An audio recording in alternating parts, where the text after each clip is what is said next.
अस्सलाम वालेकुम नाज़रीन, मैं हूं मंसूर अली खान। प्रोग्राम में आपको खुश आमदीद कहेंगे। नाज़रीन, बदलते हालात की सरगोशियों और इक़्तिदार की राहदारियों में उभरता नया यकीन ईद के फौरन बाद एक ऐसे बड़े सियासी और मुआशी तूफान का सामना करने जा रहा है जो हुकूमत के सियासी मुस्तक़बिल का फैसला करेगा।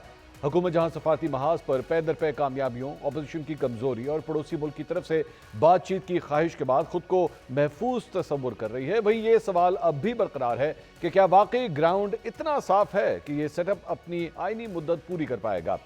सियासी माहिरीन की नजरें इस वक्त कश्मीर से लेकर गिलगित बल्तिस्तान तक फैले इस मंजरनामे पर हैं, जहां तहरीक इंसाफ को बतौर जमात मैदान में उतरने की गुंजाइश तो नहीं मिली, लेकिन उसकी सियासी हैसियत अब भी एक बड़ा चैलेंज बनकर खड़ी है। दूसरी तरफ तहरीक इंसाफ और पीपल्स पार्टी के दरमियान बढ़ती हुई पसपर्दा कुर्बतें क्या हुकूमत को घबराहट में मुब्तला कर पाएंगी?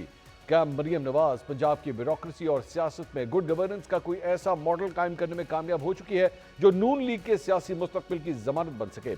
और ईद के फौरन बाद मुल्क की सियासत का क्या रुख होगा? इस प्रोग्राम में हम इन तमाम सूरत हाल का अहाता करेंगे। ये प्रोग्राम दो हिस्सों पर मुश्तमिल होगा। पहला हिस्सा आप आज और दूसरा हिस्सा कल देख सकेंगे। इस खुसूसी प्रोग्राम में हमारे साथ मौजूद हैं सीनियर सहाफ़ी एंकर पर्सन तज्ज़ियाकार इफ्तिखार अहमद साहब। हमें ज्वाइन कर रहे हैं सीनियर सहाफ़ी एंकर पर्सन अतर काज़मी साहब। पैनल में मौजूद हैं सीनियर सहाफ़ी एंकर पर्सन वरीदा फारूकी साहिबा, सीनियर सहाफ़ी एंकर पर्सन मुनीफ फारूक साहब भी प्रोग्राम में शामिल हैं, सीनियर सहाफ़ी तज्ज़ियाकार इसार राना साहब और सीनियर सहाफ़ी एंकर पर्सन सैयद मुज़म्मिल शाह साहब भी हमारे साथ प्रोग्राम के अंदर मौजूद हैं। तमाम मेहमानों का बहुत बहुत शुक्रिया। आगाज़ करेंगे सबसे पहला सवाल हुकूमत के हवाले से। पै दर पे हमने देखा है कि कामयाबियाँ समेटी गई हैं हुकूमत की जानिब से। ऑपोजिशन इस वक्त कम अज़ कम लगता है फ्रैक्चर्ड है, आपस में लड़ी हुई है। 27वीं तरमीम के बाद हुकूमत के बारे में ये भी कहा जाता है कि जनाब काफ़ी हद तक जो है वो मजबूत हो चुकी है, कोई मसले फ़िलहाल दरपेश नहीं हैं। लेकिन ऐसी सूरत हाल में क्या ये कहा जा सकता है कि हुकूमत के लिए ग्राउंड साफ़ है और क्या वो अपनी मुद्दत पूरी कर पाएगी? सबसे पहले इस सिलसिले में बात करेंगे इफ्तिखार अहमद साहब। इफ्तिखार साहब, आपकी क्या राय है इस सिलसिले में? आइनी तौर पे तो जो सूरत हाल इस वक्त हम देख रहे हैं, लगता तो यही है कि हुकूमत अपना वक्त पूरा करेगी। हाँ, अगर इस दौरान अगर अवामी जदोजहद को शुरू कर देता है और अवाम बिल्कुल ही इसकी पॉलिसियों से इख्तलाफ करते हुए सड़कों पे आ जाते हैं, तो फिर सोचना पड़ेगा कि क्या ये अपना टेन्योर पूरा कर सकती है नहीं। जहाँ तक कि फॉरेन पॉलिसी के बारे में ठीक है, एक बहुत अहम किरदार ये अदा कर रहे हैं ईरान और अमेरिका के दरमियान जो इश्यूज़ हैं उनके ऊपर। देखना ये है कि उसमें कामयाबी कब होती है और कैसे होती है। ये सवाल का जवाब अभी हमें इंतज़ार है उसका। अच्छा, इसका तो इंतज़ार है। इसार राना साहब, आपकी क्या राय है? आपके ख्याल में कोई क्लैरिटी अब तक हो चुकी है? हुकूमत जो है कंफर्ट जोन में है या आपके ख्याल में अभी मुश्किलात बरकरार हैं उसके लिए? देखिए, मुद्दत पूरी करना क्या होता है? अगर आप ये रिकॉर्ड बनाना चाहते हैं कि जी पहला वज़ीर आज़म होगा जिसने 5 साल पूरे किए, तो ये पाकिस्तान का पहला वज़ीर आज़म होगा जिसे अवाम ने एक दिन पजीराई नहीं दी, उसके बाद भी 5 साल पूरे कर लिए, अगर यही रिकॉर्ड है तो। और ठीक है, सिफारती मुहाज पे हमने बहुत कामयाबी हासिल की, तो उसका क्रेडिट तो फील्ड मार्शल साहब को जाता है। यादिश शबाशिफ की तो आगे मोहसिन नकवी साहब जा रहे हैं ईरान फाइनल करने ड्राफ्ट, बार बार वो जाते हैं, क्यों नहीं जा रहे इसहाक डार साहब? अगर ये इतनी इन्होंने कामयाबियां समेटी हैं तो ये इसहाक डार साहब जाए, क्यों जा रहे हैं मोहसिन नकवी? इसलिए कि क्रेडिबिलिटी इनकी कोई नहीं है। और ये कहना कि जी अब उनके रास्ते के कोई नहीं है और यूं नहीं है, तो भाई अगर पाकिस्तान में अवाम और अवाम को इकाई समझा जाता है रियासत का, तो फिर अवाम तो इनके साथ नहीं खड़ी हुई। बाकी तुम जो मर्जी कहते रहो, आपकी मर्जी है। आप तारीख दान जो है, जो वक्त का क्या नाम है बादशाह होता है, उसके घुटने के साथ बैठ के तारीख लिखता है। एक तारीख वो होती है जो कहीं और लिखी जा रही होती है और फिर वक्त आने पे वो तारीख ही मानी जाती है। टोपियां बेचना और ये सब ड्रामे निकल आते हैं फिर। मुनीफ फारूक साहब, इसार राना साहब जो है वो तो समझते हैं कि जनाब पावर स्ट्रक्चर जो है वो किसी और तरफ है और क्रेडिबिलिटी के इश्यूज हैं। आप क्या समझते हैं, क्या हुकूमत के लिए मुश्किलात अभी भी बरकरार हैं या तमाम मसाइल हल हो चुके हैं? मंसूर साहब, मेरे ख्याल में ये उन हुकूमतों में से शायद होगी पहले, क्योंकि हमारा कोई इतना माजी इतना अच्छा नहीं रहा, लेकिन मैं नहीं समझता कि आज तक किसी वज़ीर आज़म को पाकिस्तान के अंदर इतना कंफर्टेबल एनवायरनमेंट मिला है हुकूमत चलाने के लिए जो शहबाज शरीफ साहब को मिला है। और जो उनकी इक्वेशन है with the Pakistan military establishment, particularly जब हम बात करें पाकिस्तान के फील्ड मार्शल की, तो वो इट्स एग्जाम्पलरी और नॉट ओनली इट्स एग्जाम्पलरी बल्कि मैं समझता हूँ कि अनप्रेसिडेंटेड है कि जो इतना कंफर्ट लेवल है वो शायद हमने माजी में नहीं देखा।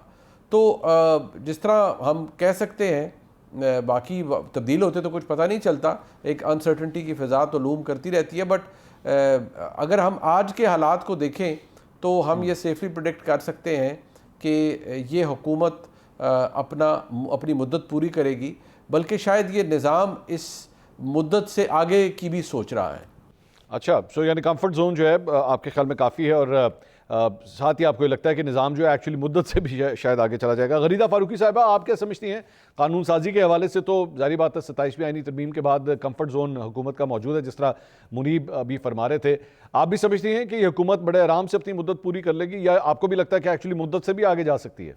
जी देखिए, सवाल तो आपका बहुत इंटरेस्टिंग है और बहुत अहम भी है। अब इसका जवाब मैं इस तरह से देने की कोशिश करती हूँ कि पाकिस्तान में हिस्टोरिकली कहा जाता है कि हुकूमत करने के लिए, हुकूमत को पूरी करने के लिए, हुकूमत की मुद्दत पूरी करने के लिए आपको 3 A's दरकार होते हैं: अल्लाह, अमेरिका एंड आर्मी। आपको इन तीनों की सपोर्ट हासिल हो तो फिर आप सत्ते खैरा और आपका बेड़ा पार निकल जाता है। अमेरिका शहबाज शरीफ की हुकूमत से बहुत खुश है, आर्मी अपेरेंटली बहुत खुश नज़र आते हैं, बाकी दिलों का हाल अल्लाह जानता है, लेकिन अपेरेंटली मिलिट्री इस्टेब्लिशमेंट वज़ीर आज़म शहबाज शरीफ की हुकूमत से बड़ी खुश नज़र आती है, मुतमईन नज़र आती है। और वो जो एक बात कहा करते थे ना, इमरान खान कहा करते थे कि मेरा कोई सब्स्टिट्यूट नहीं है, मेरा ख्याल है कि वो शहबाज शरीफ कह सकते हैं, लेकिन अगर वो कह दें तो फिर ये बड़ा बोल भी हो सकता है और सब्स्टिट्यूट फिर कहीं ना कहीं निकल भी आता है। जैसे इमरान खान के दौर में लगता था कि अब तो कोई सब्स्टिट्यूट ही नहीं है, सब जेलों में हैं, कुछ हो नहीं सकता। सो अपेरेंटली हुकूमत के लिए ग्राउंड साफ़ है, और अगर वज़ीर आज़म शहबाज शरीफ अपनी मुद्दत पूरी कर जाते हैं तो पाकिस्तान के पहले वज़ीर आज़म बन जाएंगे जो अपनी आइनी मुद्दत को पूरी कर सकेंगे। वो अपने ख़ुद बड़े भाई को भी पिछाड़ देंगे, इमरान खान को भी पिछाड़ देंगे वो इस हवाले से। फ़िलहाल तो हुकूमत के लिए मामला ठीक नज़र आ रहे हैं, लेकिन जो परेशानी है, असल परेशानी वो मईशत की है, आप देखिए, और गवर्नेंस की है। अभी आप देखें, जो चंद दिन पहले फील्ड मार्शल कोयटा में थे और वहाँ पे उन्होंने ख़िताब करते हुए कहा कि जो पैगाम उन्होंने दिया कि नेशनल सिक्योरिटी के लिए ज़रूरी है और मौसर नेशनल सिक्योरिटी के लिए कि आपकी गवर्नेंस बेहतर हो, तो ये बड़ा एक अहम मैसेज है। और वज़ीर आज़म शहबाज शरीफ भी वहाँ पर मौजूद थे, तो गवर्नेंस के इश्यूज़ तो बहुत गहरे हैं इस हुकूमत के। इस हुकूमत के किसी भी हुकूमत की 2 मिनिस्ट्रीज़ बहुत इंपॉर्टेंट होती हैं, finance ministry and energy ministry, इसी पे आपकी मईशत चलती है। सो दोनों मिनिस्टर्स नाकाम हो चुके हैं। अवैस दगारी इंतहाई नाकाम वज़ीर, उनको न जाने हिलाल इम्तियाज़, पता नहीं कौन कौन सा तमगा अवार्ड उनको किस बिना, कौन सी कारकर्दगी की बुनियाद पे दिया गया। मुझे समझ नहीं आ रही कि उन्होंने ऐसा क्या घोल के पिलाया है शहबाज शरीफ को, वज़ीर आज़म को, कि वो उनकी तारीफ़ें करते नहीं थकते। हालांकि अवाम चीख रहे हैं उनके ख़िलाफ़, बिज़नेस कम्युनिटी चीख रही है उनके ख़िलाफ़, जो टेक्सटाइल इंडस्ट्री है वो चीख रही है फ्यूल की प्राइसेस के ख़िलाफ़, उनकी फ्यूल पॉलिसीज़ के ख़िलाफ़। सो ये समझ नहीं आती कि क्यों उनको, किस कारकर्दगी की बुनियाद पे उनको जो है, शायद खुशामद बहुत अच्छी करते होंगे, चापलूसी बहुत अच्छी कर ले होते होंगे। दूसरा, मोहम्मद औरंगज़ेब बिल्कुल नाकाम फाइनेंस मिनिस्टर, जिनका कोई पॉलिटिकल स्टेक नहीं है इस हुकूमत के अंदर, इस मुल्क के अंदर कोई उनकी पॉलिटिकल अकाउंटेबिलिटी नहीं है। वो यहाँ से उठेंगे, किसी बड़े इदारे में चले जाएंगे, किसी मल्टीनेशनल में चले जाएंगे, वर्ल्ड बैंक पे चले जाएंगे, IMF। तो ये 2 शोबे ऐसे हैं कि अगर इसको ठीक ना किया वज़ीर आज़म शहबाज ने तो फिर मसला पड़ सकता है उनके लिए। अच्छा, मसला बढ़ सकता है। और जारी बात है, जो आप इशारा कर रही हैं वो गवर्नेंस की तरफ कर रही हैं। गवर्नेंस एक बहुत बड़ी प्रॉब्लम है। सैयद मुज़म्मिल साहब, आप भी यही समझते हैं गवर्नेंस सबसे बड़ा मसला है, और आपको लगता है कि या फिर हुकूमत के लिए तमाम इस वक्त ग्राउंड जो है वो क्लियर है और आपको लगता है कि बड़े आराम से वो अपनी मुद्दत पूरी कर लेगी, जिस तरह थोड़ी देर पहले मुनीब फारूक साहब गुफ्तगू कर रहे थे? देखिए, उसमें यह है कि जो इंटरनेशनल रेल्म के ऊपर कामयाबियाँ हैं हुकूमत की, अब बड़ा चैलेंज ये होता है कि उसे डोमेस्टिक पॉलिटिक्स में कैसे लेकर आना है। उसकी वजह यह है कि डोमेस्टिक पॉलिटिक्स चलती है पार्टी पॉलिटिक्स की बेसिस के ऊपर। अब अक्सर तनकीद होती है मुस्लिम लीग नवाज़ के ऊपर भी कि चलें, आपने इंटरनेशनल एवेन्यू के अंदर इतनी कामयाबियाँ हासिल की और साथ साथ आपने मीडिएशन एफर्ट भी करवाई, आपने एक डायलॉग भी होस्ट कर लिया, अमेरिकन डिप्लोमेट से लेके उनके नायब सदर तक यहाँ पर आ गए। लेकिन बात यह है कि पार्टी पॉलिटिक्स के अगर मयार पे परखा जाए तो उस तरह से पॉलिटिकल मीटिंग्स ना मरीम साहिबा कर रही हैं, ना शहबाज शरीफ साहब कर रहे हैं। तो बड़ा चैलेंज ये है कि ये जो इंटरनेशनल रेल्म के ऊपर उन्होंने किया है, इसको कैसे वो ग्रास रूट लेवल तक लेकर आएंगे। क्योंकि पंजाब के अंदर अगर हम देख लें तो वहाँ पर भी उनकी कंटेस्टेड जो है वो एक मैंडेट दिखाई देता है इस वक्त भी, बेशक जितनी भी कामयाबियाँ उन्होंने समेटी होंगी। लेकिन बात यह है कि जो कॉस्ट ऑफ लिविंग पाकिस्तान में बढ़ी है पिछले 2 महीनों के अंदर, जिसमें पेट्रोल की प्राइस हाइक है, फिर लेवी की एडिशन का कोई जवाब नहीं है इनके पास। उसकी वजह यह है कि अगर आलमी मार्केट में तेल महंगा हुआ है तो लेवी आप क्यों बढ़ा रहे हैं, इसका भी कोई जवाब नहीं है। फिर दूसरा ये कि इन्फ्लेशन बहुत बड़ा पाकिस्तान में एक वोटिंग पैटर्न डिफ़ाइन करने वाली चीज़ होती है। अगर महंगाई हो रही है तो बाकी सारी परफॉर्मेंसेस को लोग अवॉइड कर देते हैं। तो डिपेंड यही करता है कि अगर हुकूमत ये कॉस्ट ऑफ लिविंग को नीचे लेकर आती है, उसके बाद ही हम कह सकते हैं कि लोग कन्विंस हो रहे हैं इस बात पे कि कुछ परफॉर्मेंस है। अदरवाइज़ जितनी भी वो कामयाबी होगी, अगर राशन जो एक इंसान ने लेकर आना है 1 महीने का, या फ्यूल डलवाना है अपनी गाड़ी के अंदर, उसमें कोई ना कोई कंसेशन नहीं होती तो लोग कन्विंस नहीं होने वाले। तो मईशत आप समझते हैं, जिस तरह गरीदा कह रही थी गवर्नेंस, और आप समझते हैं कि मईशत, वैसे गरीदा ने भी मईशत की तरफ ही कुछ तस्करा किया था।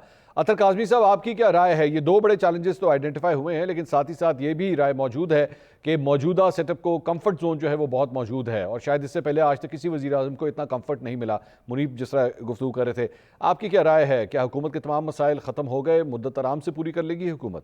देखिए, फिलहाल जो सिचुएशन है, जिस तरह आपने भी बताया कि ये जो सारी चीजें हुई हैं, आलमी इस वक्त जो माहौल है, फिर भारत के साथ जंग भी हुई, फिर ईरान अमेरिका के दरमियान जो सालसी पाकिस्तान ने उसमें जो किरदार अदा किया, तो बहुत सारी ऐसी चीजें हैं जिससे वाज़ेह तौर पे नजर आता है कि हुकूमत जो है उसके हक में है बहुत सारी चीजें। लेकिन बैरूनी सतह पे क्या हो रहा है, बैरून मुल्क क्या हो रहा है, ऑल्दो कि उसकी बहुत ज्यादा इंपॉर्टेंस है, लेकिन पाकिस्तान के अंदर भी हुकूमत के लिए कोई बहुत बड़ा चैलेंज नहीं है। हुकूमत के ताल्लुकात इस्टेब्लिशमेंट के साथ बहुत अच्छे हैं, बल्कि यहाँ तक के वजीर दिफा टीवी पे बैठ के कहते हैं कि मिलजुल के काम हो रहा है, वो खुद इसको हाइब्रिड निज़ाम कहते हैं। तो मेरे ख्याल में मुझे तो हुकूमत के लिए कोई खतरा नजर नहीं आ रहा, और फिलहाल तो सिचुएशन ऐसी लग रही है कि ये हुकूमत अपने 5 साल शायद पूरे करे। अच्छा, आपको लगता है कि ये मुद्दत पूरी करेगी, लेकिन जहाँ पे चैलेंजेस की बात है वहीं पे खबर ये भी है कि अपोजिशन इत्तेहाद तहरीक तहफ़्फ़ुज़ आईन पाकिस्तान और पाकिस्तान तहरीक इंसाफ, इन्होंने ईद के बाद जो है महंगाई के हवाले से एक बड़ा मुल्कगीर एहतजाज का जो है वो ऐलान कर दिया हुआ है। अब आप समझते हैं कि तहरीक जो है, ये जो भी अपोजिशन ये तहरीक शुरू करेगी, हुकूमत के लिए जो है वो एक बड़े मुआशी फैसले के ऊपर जो है वो किसी बड़े मुआशी फैसले के ऊपर उसे मजबूर कर सकती है? मुनीर फारूक साहब, सबसे पहले आप इसका जवाब दीजिएगा। मंसूर साहब, आइडियली तो ऐसा होना चाहिए कि हुकूमत मुआशी एक बहरान है जो हमारे मुल्क में है, ओवरऑल ग्लोबली भी इकॉनमी हिट हुई है, बट वैसे तो कोई भी अपोजिशन हो और अगर वो मजबूत हो तो उसको तो हुकूमत के नीचे हुकूमत के पाँव के नीचे जो ज़मीन है उसे गर्म कर देना चाहिए। बहुत ज़्यादा एक सियासी गर्मा गर्मी होनी चाहिए, तहरीक चलनी चाहिए, और ये जेन्युइन मुद्दे हैं जिनके ऊपर चलनी चाहिए। लेकिन ट्रैक रिकॉर्ड के देखते हुए मुझे कोई इतनी उम्मीदें नज़र नहीं आ रही। देखिए, हमें प्रैक्टिकल साइड ऑफ थिंग्स को भी देखना है। इस वक्त मंसूर साहब, आप जानते ही हैं इन दिनों में कुछ 45 डिग्री की गर्मी पड़ रही है। ऐसी सूरत हाल में आप कौन सी तहरीक चला पाएंगे?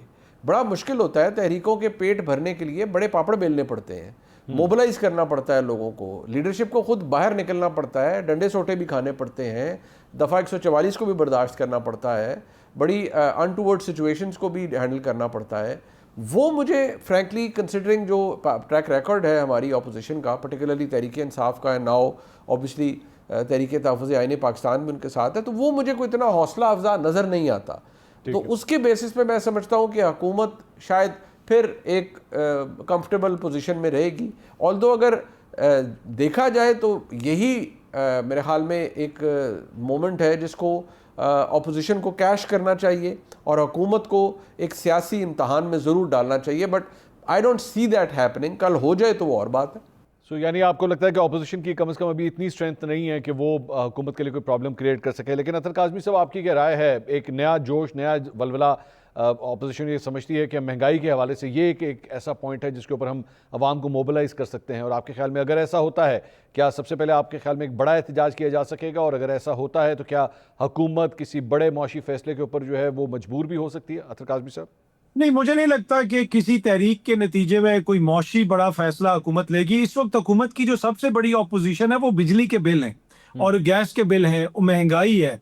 वो ऑपोजिशन तहरीक चलाए या ना चलाए, बिल तो हर महीने आता है। किसी ने 4 यूनिट खर्च की है या 11 यूनिट खर्च की है, हमने देखा है कि उसके ऊपर इतने ज़्यादा फिक्स चार्जेस लगा दिए गए, इतने ज़्यादा दीगर चार्जेस लगा दिए जाते हैं। तो मेरे ख्याल में महंगाई एक ऐसी चीज़ है जिसका एक बहुत बड़ा चैलेंज है हुकूमत के लिए, लेकिन क्या हुकूमत उसको टैकल करेगी या अपोजिशन के दबाव में आके हुकूमत कोई ऐसा फैसला लेगी, मुझे लगता नहीं है। लेकिन ये शहबाज शरीफ साहब का 5वां बजट है और 5 बजट्स के अंदर भी अगर ये चीजों को बेहतर नहीं कर सके, इन्होंने तो कहा था कि 6 महीने में हम इकॉनमी बेहतर कर देंगे। जरदारी साहब के पास भी $100 अरब वाला फार्मूला था, तो ये तजर्बाकारों की हुकूमत है और 5 बजट पेश ये तकरीबन कर चुके हैं, अभी 5वां बजट पेश करेंगे। क्या आपको लगता है कि किसी भी चीज में बेहतरी आई है? क्या आज बिजली सस्ती हुई है? क्या आज पेट्रोल सस्ता हुआ है? क्या आज गैस सस्ती हुई है? हर चीज को इन्होंने 200, 300, 400 गुना महंगा कर दिया और मुझे नहीं लगता कि मुस्तकबिल करीब के अंदर भी ये कोई ऐसा मौशी फैसला लेंगे जिससे आवाम को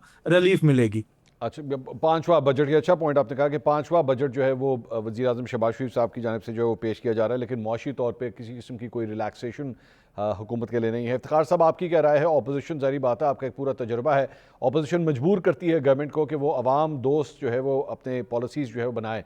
अब यहाँ पे ऑपोजिशन ऑलरेडी ऐलान कर रही है कि जनाब हम एहतजाज करेंगे। कोई असर पड़ेगा आपके ख्याल में हुकूमत के ऊपर? हुकूमत प्रेशराइज होगी कि अपने फैसले को तब्दील करे? देखें, अगर तो वो अपोजिशन वाले मुतबादल देते हैं, मसलन वो कहते हैं कि गंदम बहुत महंगी है और इसलिए लोगों में बददिली पैदा हो रही है, तो उनको चाहिए कि सस्ती गंदम के लिए तजावीज़ पेश करें। इस मुआशी जो सिस्टम है, इसकी जो नाकामी की वो बात करते हैं, इस मुआशी सिस्टम को बेहतर करने के लिए जब तक वो मुतबादल मुआशी सिस्टम पेश नहीं करते, लोगों को कन्विंस करना बहुत मुश्किल हो जाता है।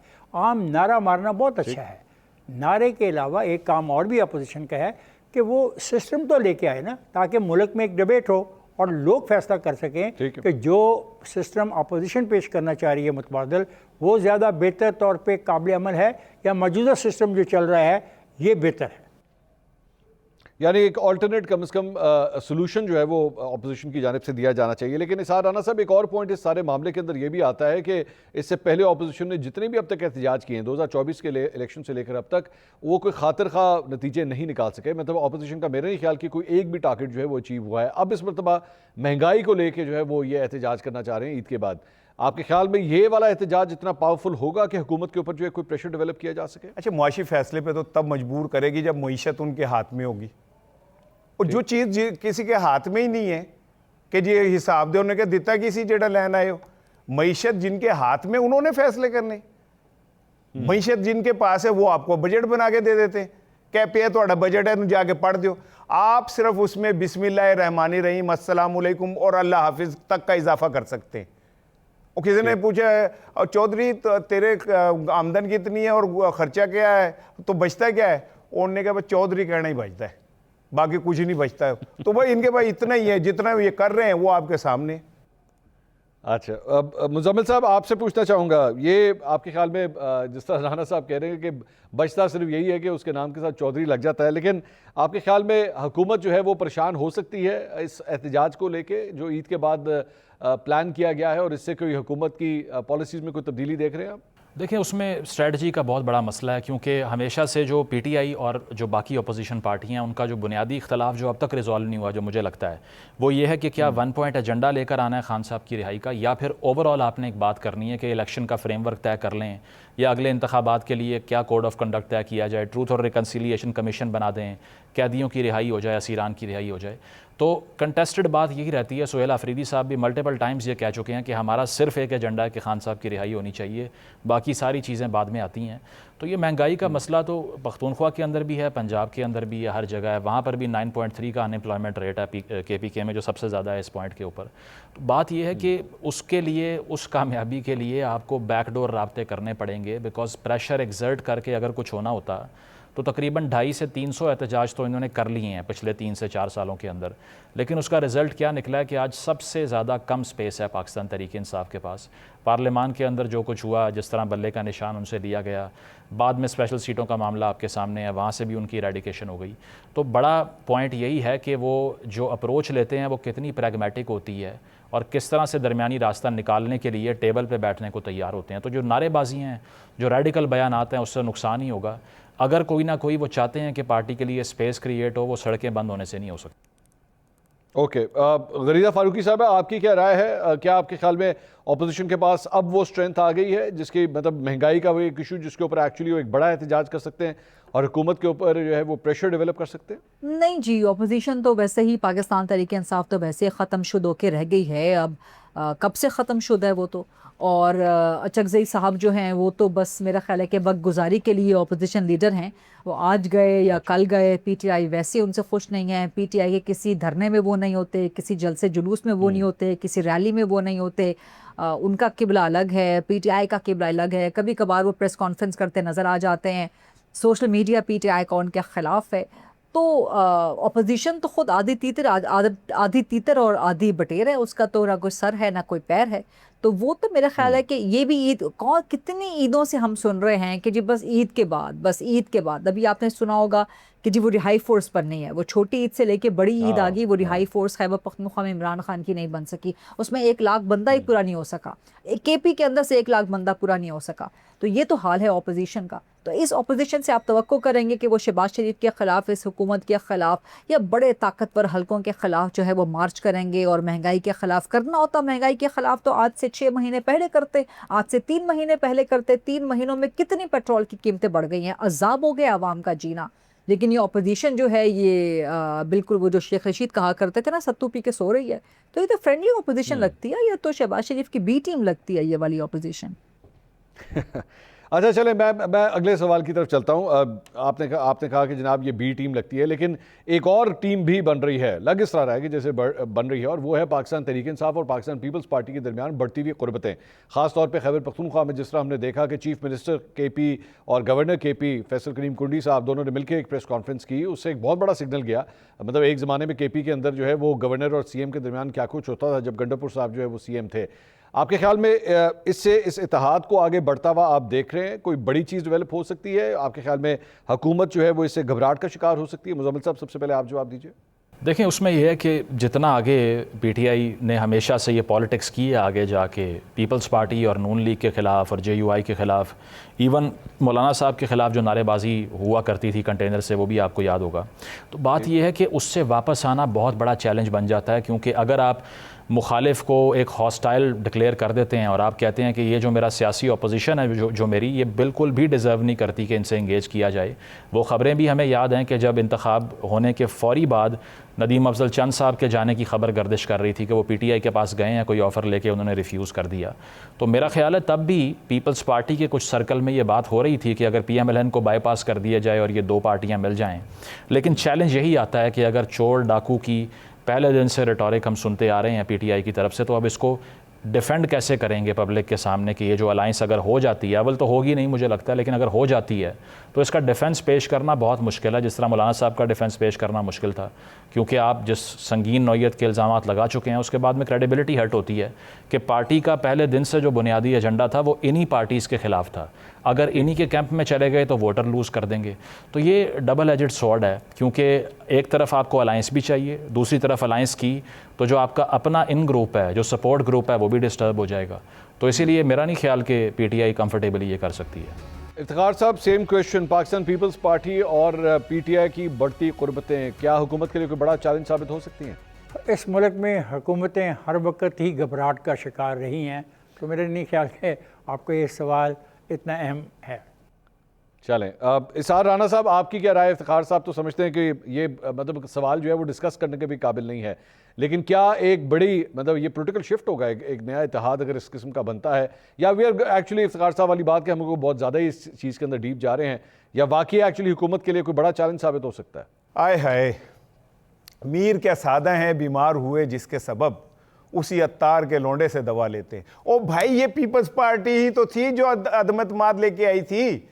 अगर साइफर को सही मानते हैं हम, तो फिर साइफर के बाद अदमत माद लाने वालों में पीपल्स पार्टी सबसे आगे थी। सिंध हाउस में जिस तरह अरकान असम्बली के ज़मीर खरीदे गए, मैं नहीं कह रहा, मीडिया ने इसको कवर किया, कोड किया। सिंध हाउस के बाहर सिंध की पुलिस खड़ी होती थी, और जिस तरह सारा कुछ हुआ, मौलाना फजलुर रहमान साहब ने एतराफ़ किया कि जी हाँ, बाजवा साहब ने हमें बुलाया, बिलावल भुट्टो खड़ा था, शहबाज शरीफ खड़ा था, मैं खड़ा था, और बहुत सारे लोग खड़े थे, और उन्होंने कहा जी अदम एतमाद लानी है। तो उस पर क्या कहते हैं, वो जो एंकर थे हमारे, उन्होंने कहा कि फिर आपने क्या किया? उन्होंने कहा जी फिर मैंने क्या कहना था, जब सारे ही राज़ी हो गए तो मैं भी राज़ी हो गया। तो पीपल्स पार्टी के पास जाएंगे, ये मुमकिन ही नहीं है। वर्क ही फाड़ दें, ये जरूर है कि पीपल्स पार्टी जो है शायद इनका पैर वैर पकड़ने की कोशिश करे पीटीआई की, लेकिन पीटीआई पोले ने एडे पोले नहीं है कि इस उनकी डूबती कश्ती को वो जो है ना ये सहारा देंगे। चले इसार राना साहब ने तो जो है वो सफाई फड़वा दिया हमसे, लेकिन मुनीफ फारूक साहब, अगर आपको याद हो 2024 के इलेक्शन के बाद भी पहले बिल्कुल स्टार्ट के अंदर इस किस्म की बातें हुई थी कि पीटीआई और पाकिस्तान पीपल्स पार्टी का किसी किस्म का इत्तेहाद जो है वो हो जाए, लेकिन ऑब्वियसली वो ब्रेक थ्रू नहीं हुआ था। एक मरतबा फिर से अब ये इस किस्म की बातें जो हैं वो शुरू हो गई हैं। इस मरतबा आपको लगता है कि ये हो पाएगा और हुकूमत के लिए एक बड़ा चैलेंज साबित हो सकता है ये? देखिए, बात यह है कि मैं इसकी मिसाल उस तरह देता हूँ कि 2018 में मुस्लिम लीग नून की पंजाब में अच्छी ज़्यादा सीट्स थी, लेकिन इस पोजीशन में वो नहीं थे कि हुकूमत बना सके। उन्होंने उम्मीद ज़ाहिर की और कोशिश की कि चौधरी साहिबान PMLQ उनके साथ मिल जाए तो वो इस पोजीशन के करीब आ सकते हैं कि हुकूमत बना सके। चौधरी साहिबान ने उनसे शुक्रिया के साथ माजरत कर ली क्योंकि वो एस्टेब्लिशमेंट के ख़िलाफ़ उस वक्त नहीं जाना चाहते थे। आज क्या पाकिस्तान पीपल्स पार्टी तहरीक इंसाफ के साथ हाथ मिलाना चाहेगी, उस तहरीक इंसाफ के साथ जो कि इमरान खान साहब की तर्ज सियासत को आगे लेके जाना चाह रही है? हाँ, अगर तहरीक इंसाफ में कोई बड़े रेडिकल चेंजेस हो जाएं तो एक ऑप्शन ज़रूर है, लेकिन Pakistan Peoples Party without any reason they will not step outside out of sunshine for no reason.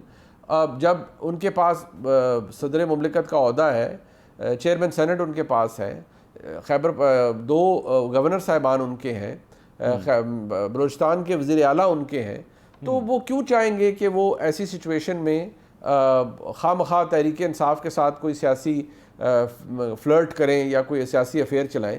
तो मुझे नहीं लगता कि एस्टैब्लिशमेंट को एंटेगनाइज करके, पर्टिकुलरली आसिफ जरदारी साहब बड़े ज़ीरक सियासतदान हैं, कि इस वक्त वो खामखा एक और मुहाज खोलेंगे, इसकी मुझे लाइकलीहुड इस वक्त समझ नहीं आ रही। मेरे 4 पैनलिस्ट ने जो है वो अब तक एक ही राय दी है कि उनको ये लगता नहीं है कि कोई बहुत बड़ा ब्रेक थ्रू होगा। गरीदा फारूकी साहब, आपने वैसे ऑपोजिशन के हवाले से या पाकिस्तान तहरीक इंसाफ के हवाले से पहले तो आपने कहा कि ख़त्म शुद, लेकिन आपके ख्याल में ये जो कुर्बतें बढ़ रही हैं ये किसी नए इत्तेहाद का भी पेशखामा साबित हो सकती हैं और हुकूमत के लिए परेशानी का बायस बन सकती हैं? हाँ, ये सवाल आपका बहुत अहम है और ये हो सकता है मुमकिन। पीपल्स पार्टी ने तो आप जानते हैं कि ऑफ़र किया था पीटीआई को इलेक्शन के बाद, जो कि पीटीआई ज़ाहिर है अहमकों की जमात है, उन्होंने इस ऑफ़र को कबूल नहीं किया।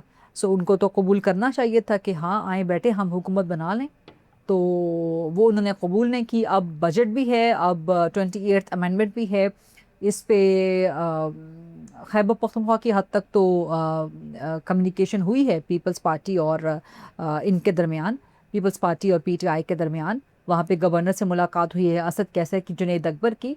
सो ये अगर इत्तेहाद बन जाता है पीपल्स पार्टी का और पीटीआई का, और मौलाना भी कहीं ना कहीं इसमें शामिल हो जाते हैं, जमात इस्लामी शामिल हो जाए, छोटी बड़ी दीगर जमातें शामिल हो जाए, फिर हुकूमत के लिए कोई घबराहट बन सकती है। अगर लेकिन पीपल्स पार्टी ऐसा करेगी नहीं, बिकॉज पीपल्स पार्टी भी जो है वो इस वक्त होम्योपैथिक तरीके से हुकूमत के साथ चल रही है, और ख़ास तौर पे महंगाई के मामले पे, पेट्रोल की प्राइसेस के मामले पे पीपल्स पार्टी ने वो किरदार अदा नहीं किया जिसकी उनसे तवक्को थी। वो आवाम की बात करते हैं, उन्होंने नहीं की। सो पीपल्स पार्टी कहती है कि जी हम सिस्टम को डिरेल नहीं करना चाहते, क्योंकि ख़ुद भी सिस्टम का हिस्सा है ना, आइनी ओहदे तो उनके पास हैं।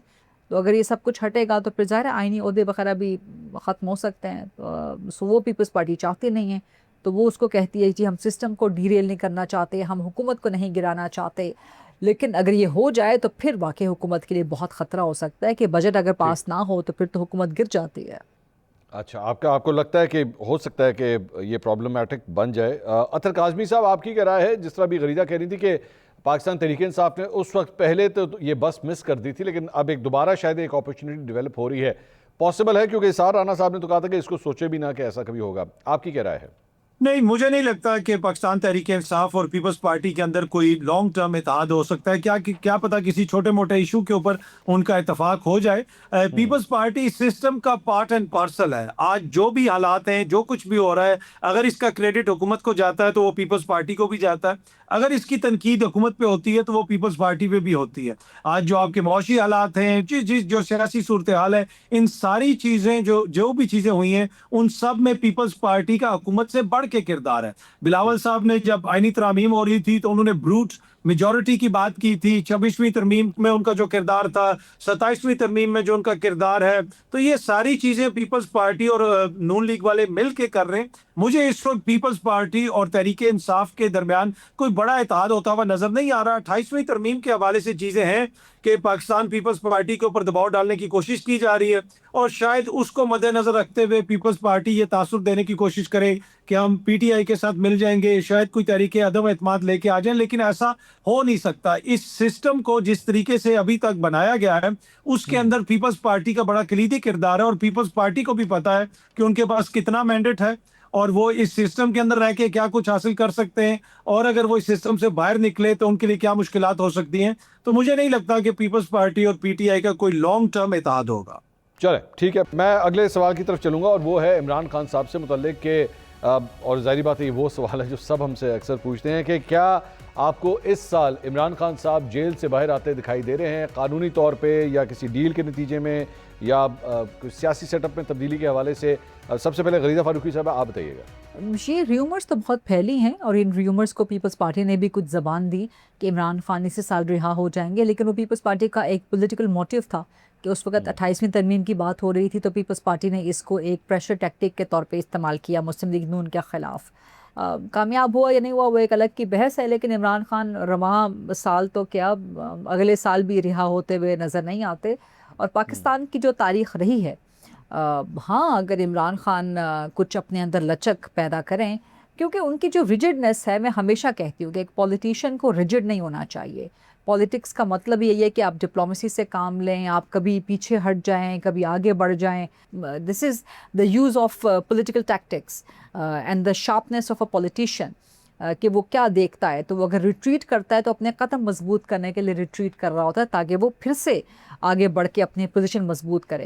लेकिन इमरान खान साहब को ये समझ नहीं है, और समझ के साथ साथ उनकी ना जमात में किसी को समझ है, ना उनकी फैमिली में किसी को समझ है। This is an individual limited party. ये कोई सियासी जमात तो रही नहीं पाकिस्तान तहरीक इंसाफ। इसमें सब लोग अपने मफादात के तहत इकट्ठे हुए हैं, और सो अनफॉर्चुनेटली इमरान खान इस साल तो क्या आइंदा साल तक भी रिहा होते हुए नज़र नहीं आते। और अगर वो किसी लचक का मुजाहरा करें, अगर वो अपनी गलतियों को तस्लीम करें और एक कदम पीछे लें, गलतियों को तस्लीम करते हुए, फिर उनके लिए गुंजाइश कोई बन सकती है। लेकिन गुंजाइश भी क्यों बनेगी? इस वक्त ज़रूरत क्या है इमरान खान की? इस वक्त सिस्टम को इमरान खान की ज़रूरत नहीं है। हाँ, जब ज़रूरत होगी तब कुछ देखा जाएगा, तब कुछ बात करेंगे। अतर काज़मी साहब, आपकी क्या राय है? क्या इमरान खान साहब के लिए इस साल कोई बड़ा ब्रेक थ्रू हो सकता है? देखिए, एक तो खान साहब के मुकदमात चल रहे हैं, ऑब्वियसली कानूनी उनके जो मसाइल हैं वो सबके सामने हैं, लेकिन इसकी एक सियासी साइड भी है। खान साहब एक साबिक वज़ीर आज़म है, उनके ऊपर जिस किस्म के मुकदमात बनाए गए उसके अंदर वाज़े तौर पे आपको एक पॉलिटिकल अंसर तो नज़र आता है, जिस तरह माजी में मियाँ साहब के केसेस या जरदारी साहब के केसेस। तो बड़ा क्वेश्चन ये है कि क्या इस साल खान साहब बाहर आएंगे? देखिए, अगर कोई कानूनी मसाइल ना हो तो वो तो बहुत जल्दी बाहर आ सकते हैं, लेकिन मैंने जिस तरह पहले भी कहा कि इसके अंदर सियासी एक पॉइंट भी है। जब तक वो मामला हल नहीं होगा, मुझे खान साहब उस तरह बाहर आते हुए नजर नहीं आ रहे, अनलेस कि उनकी जमात कोई ऐसी तहरीक खड़ी कर दे, कोई बहुत ज़्यादा प्रेशर हुकूमत के ऊपर पड़ जाए और उसके नतीजे में जो है फिर अदालतों से फैसले भी आना शुरू हो जाएं, यानी उनके मुकदमात तेज़ी से चलना शुरू हो जाएं और कोई फैसला आ जाए। अदरवाइज तो देखें, अब तक जो कुछ भी इस निज़ाम के अंदर किया गया है वो सिर्फ और सिर्फ इमरान खान साहब को जेल के अंदर रखने के लिए नून लीग और पीपल्स पार्टी वालों ने मिलकर प्लानिंग की है। आप 26वीं आईनी तरमीम देख लें, 27वीं आईनी तरमीम देख लें, ज़ियाउल हक के वारिस, उसके साथ साथ भुट्टो के सियासी जानशीन आज इकट्ठे जो हुकूमत में बैठे हुए हैं, ये सिर्फ इसलिए बैठे हुए हैं कि इमरान खान साहब को सियासत से बाहर करना है, उसको जेल में रखना है। तो मुझे नहीं लगता कि इतना आसान होगा खान साहब के लिए, लेकिन at the same time Khan साहब का एक सियासी वजन है जो इस सिस्टम के ऊपर पड़ रहा है। सब कुछ करने के बावजूद, हुकूमती दावे अपनी जगह पे, बड़ी बड़ी बातें अपनी जगह पे, आज भी अगर आप आवाम के अंदर जाएं तो एक बहुत बड़ा क्वेश्चन है इमरान खान साहब के हवाले से। तो कभी ना कभी तो वो बटन रीसेट करना पड़ेगा। जब तक वो बटन रीसेट नहीं होगा, आपको वो मामूल की सियासत या सियासत के अंदर जिसे आप कह सकते हैं कि ये तासुर आना कि अब रूटीन की सियासत शुरू हो गई है, बुरानी कैफियत नहीं है, तब तक वो नहीं हो सकेगी। फिलहाल मुझे नहीं लग रहा कि 2026 में खान साहब बाहर आएंगे, लेकिन एट द सेम टाइम मुझे ये भी नहीं लग रहा कि बहुत अरसा हुकूमत जो है खान साहब को अब अंदर रख सकेगी। उनके ऊपर भी काफ़ी दबाव है। काफ़ी ज़्यादा दबाव उनके ऊपर है। इफ्तिखार अहमद साहब, आप भी समझते हैं कि हुकूमत के ऊपर बहुत ज़्यादा दबाव है और इमरान खान साहब के लिए ये साल जो है कोई बड़ी खबर ला सकता है, कोई बड़ा ब्रेक थ्रू उनके लिए ला सकता है, रिहाई नज़र आती है उनकी आपको?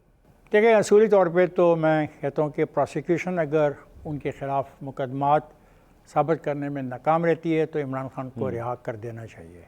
और अगर ऐसा नहीं होता, जो सवाल का दूसरा जुज़ है, मैं नहीं देखता कि कोई इतनी बड़ी अवामी तहरीक है जिसमें लाखों लोग आएँ और इमरान साहब को जेल से रिहा करा के ले जाएं। अब और फ़र्ज़ करें इमरान साहब को वो जेल से रिहा करा के ले भी जाते हैं तो फिर वो कहाँ ले जाएंगे? सिस्टम क्या होगा? क्या यही आदमी जाके पार्लियामेंट में बिठा दिया जाएगा? ऐसा नहीं हो सकता, ये मुमकिन नहीं है। ये मुमकिन नहीं है। आपको नहीं लगता कि इस तरह हो सकता है? अब तक कम से कम जो पैनलिस्ट हैं उन्होंने एक ही राय दी है कि नहीं लगता कोई बड़ा ब्रेक थ्रू होगा। मुज़म्मिल साहब, आपकी क्या राय है? क्या आपके ख्याल में ये साल इमरान खान साहब के लिए टर्निंग पॉइंट हो सकता है? देखें, वो तो हमें पता है। एक आइडियल की अगर हमने बात करनी है तो आइडियल ये होता है कि अदलिया जो है वो फ़ैसला करे, केसेस का मेरिट के ऊपर फ़ैसला हो, केसेस बनाए भी मेरिट के ऊपर जाएं, ख़त्म भी मेरिट के ऊपर हों। ये हो गई आइडियल बात। लेकिन पाकिस्तान में अगर रियलिस्टिक बात करनी है तो वो तो तारीख़ आपके सामने है, कुछ कहने की ज़रूरत नहीं है। क्योंकि जैसे ही एक्सेप्टेबिलिटी तारीख़ में किसी लीडर की बनती है तो उसके बाद में उसके ऊपर 250 FIRs भी हों, कोई फ़र्क नहीं पड़ता। मिसाल है कि आरिफ अलवी साहब और ख़ान साहब ने जब हल्फ लिया था उस रोज़ भी उनके ऊपर एंटी टेररिज्म कोर्ट के अंदर मुकदमात मौजूद थे, PTV हमला केस के अंदर, लेकिन कोई फ़र्क नहीं पड़ा। उसकी वजह यह है कि उस वक्त स्क्रूटनी नहीं हो रही थी और फ़ॉरेन फंडिंग केस जो था वो 2012-13 से उनके ख़िलाफ़ बना हुआ था, वो भी आड़े नहीं आया क्योंकि उस वक्त रास्ता साफ़ था। जब रास्ता साफ़ ना हो तो उसके बाद में केस बनाना आसान होता है। इसी तरह 2013 में जब नून लीग की गवर्नमेंट आई थी उस वक्त भी ऑफशोर कंपनीज़ के हवाले से दुनिया भर में स्कैंडल्स मौजूद थे। रेमंड बेकर की किताब मौजूद है, कैपिटलिज्म अकेला सील, जिसमें उसने डिटेल से सब कुछ बयान किया कि किस किस की ऑफशोर कंपनी रही है माजी में। लेकिन तब उनके लिए वो इशू नहीं था। 2017 में पनामा का इशू बन गया। तो बात यह है कि ये जो स्पेस आप बात कर रहे हैं ना कि खान साहब के लिए इस साल बन सकती है या नहीं, ये डिपेंड करता है कि गवर्नमेंट कितनी देर प्रेशर बर्दाश्त करती है। अगर ये फाइनेंशियली कोलैप्स करते हैं तो फिर कुछ रास्ता खुल सकता है, उसके अलावा इस साल तो बिल्कुल नहीं, अगले साल भी नहीं। मैं तो नहीं देख रहा कि अगर कोई फाइनेंशियल कोलैप्स नहीं होता अनलेस, तो खान साहब के लिए कोई स्पेस बने। उसकी वजह है कि 9 मई के बाद से जो जिस तरह से मामलात आगे बढ़े हैं, पॉइंट ऑफ नो रिटर्न पे आ चुके हैं।